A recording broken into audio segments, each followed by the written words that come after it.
2 years. Ay, ikaw, ba't 2 years, Duterte? walang bayad ang carousel.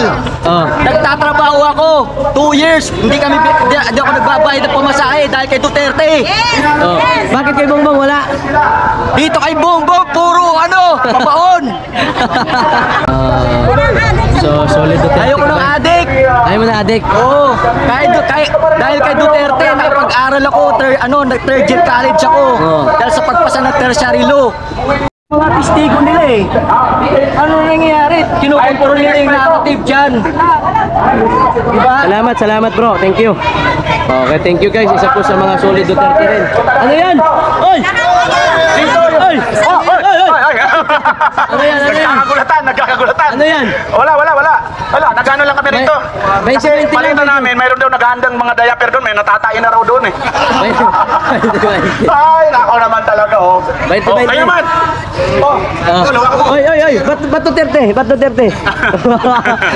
Siyempre, Duterte lang naman talaga. Mula nung naupo si Duterte, nawala ang kriminalidad sa ating bansa. Di ba? Ang kapal na mukha nung nasa Congress ngayon, siya pa yung malakas ang loob mag-imbestiga. Convicted siya eh. Di ba? Si Franz Castro convicted yun. Sino? Si Franz Castro convicted yun. Child abuse. Pagkatapos siya ngayon na magsasabi kay Tatay Digong ikulong, naloko na. Bangag na talaga ang ating mga batas pagkaganyan. Ang ikukulong mo yung walang kasalanan, yung convicted yun ang hindi mo ikukulong, mag-iimbestiga pa, kapal na mukha, pinapasahod pa ng pera ng tax ng bayan ng mga mahihirap. Di ba? Ano? Teka, pagod na ako, karating ko. Hinihingal na ako kasi Mamaya wala ka lang. Ay, sunod.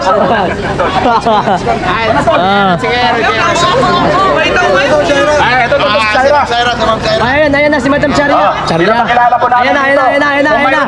Halika. Bay, Solid North, mayroon naman tayong Solid South. Ayan na. Banat.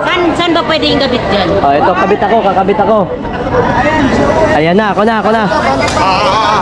Sige. Ayan na, 1, 2, 3, go. Ayan na. Sige. Assalamualaikum warahmatullahi ta'ala wabarakatuh.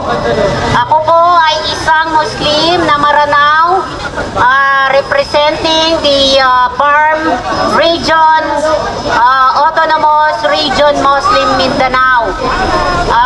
Ang BARM ay sakop po yan ng Lano del Sur, Maguindanao, Tawi-Tawi, Basilan, at ibang parte ng North Cotabato. Pero ang Sulo ay humiwalay na po, si Governor Tan. Kami po ay nandito po para po magpakita ng suporta para kay Tatay Digong. Dahil nung panahon pa na hindi pa naging presidente, si Tatay Digong ay napakagulo po ng BARM. BARM, ang ibig sabihin po niyan ay Bangsamoro Autonomous Region Muslim Mindanao.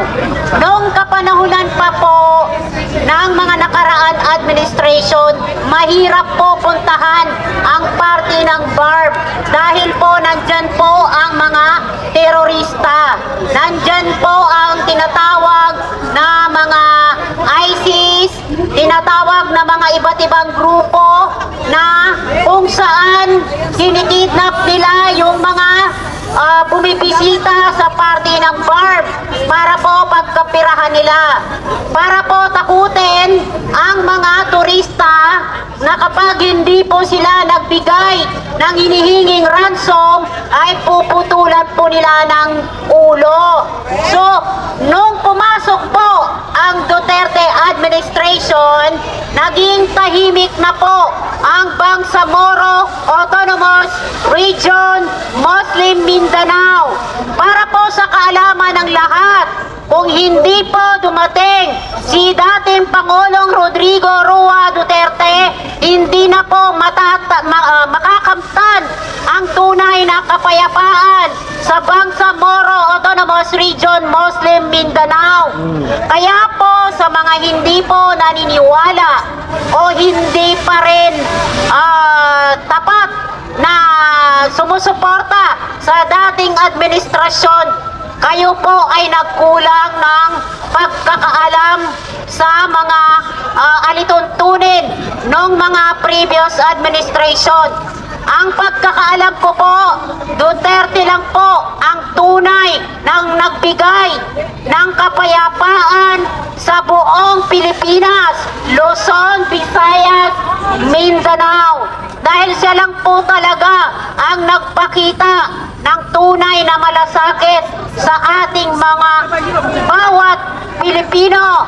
So, sa mga nandito po na hindi pa po, especially yung mga BBM vloggers na hindi pa alam kung anong tunay na pagkatao ng isang Mindanaoan. Kami po mga taga Mindanaoan ay tunay po na may malasakit na kahit hindi po namin kauri, Mapalusod o Solid North kung tawagin.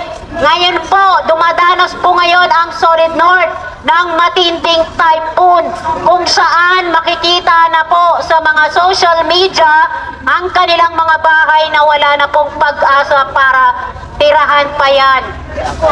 Ako po ay mananawagan sa lahat dito sa lugar na to or sa mga kongresista na kung tawagin ay Quadcom. Unang-una po ang Quadcom, mayroon bang credibility kung tawagin? Andyan po ang may isang asawa na congresswoman na ang asawa niya ay dapat maikulong dahil po may kaso na rape.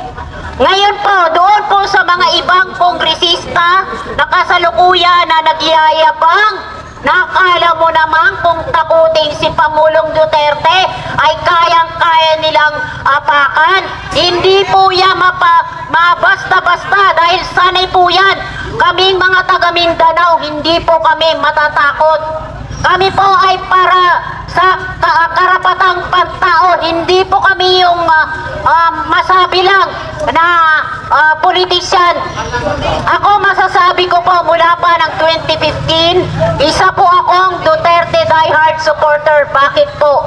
Kay Tatay Digong ko lang po naramdaman ang tunay na pagmamahal, malasakit sa ating bansang Pilipinas. Sana po itong mga kongresista na to, tama na, wag na pong pakinggan si Tambaloslos dahil si Tambaloslos ay napapaligiran na po ng mga makakaliwang grupo. Yun po ay sila po kung tawagin ay ayaw ng kapayapaan sa ating bansa. Gusto nyo ba yun? Yung hindi tayo umunlad habang buhay pagdating ng araw na ang ating bayan ay malugmok na sa kahirapan, malugmok na po sa droga dahil hindi na po nila kinokontrol. Bagkos si PNP Chief Marvel ay parang pro-drug,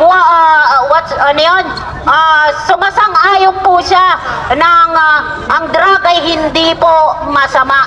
Para po sa akin, sa mga nakikita ko, sa aking dalawang mata, ang drug po ang siyang nakakasira sa mga kabataan, sa mga taong mga matitino nung kapanahunan pa na hindi talamak ang droga. Paano na po ang ating bayan kung patuloy pa po ang paglugmok ng kahirapan, paglugmok ng droga sa ating bansa? Sana po magkaisa po tayo na itong mga Quadcom, tigilan na po ang pamimersonal sa dating Pangulong Rodrigo Roa Duterte dahil sila lang po ang tunay. Dapat po para hindi po kayo manira sa katulad ni Tatay Digong,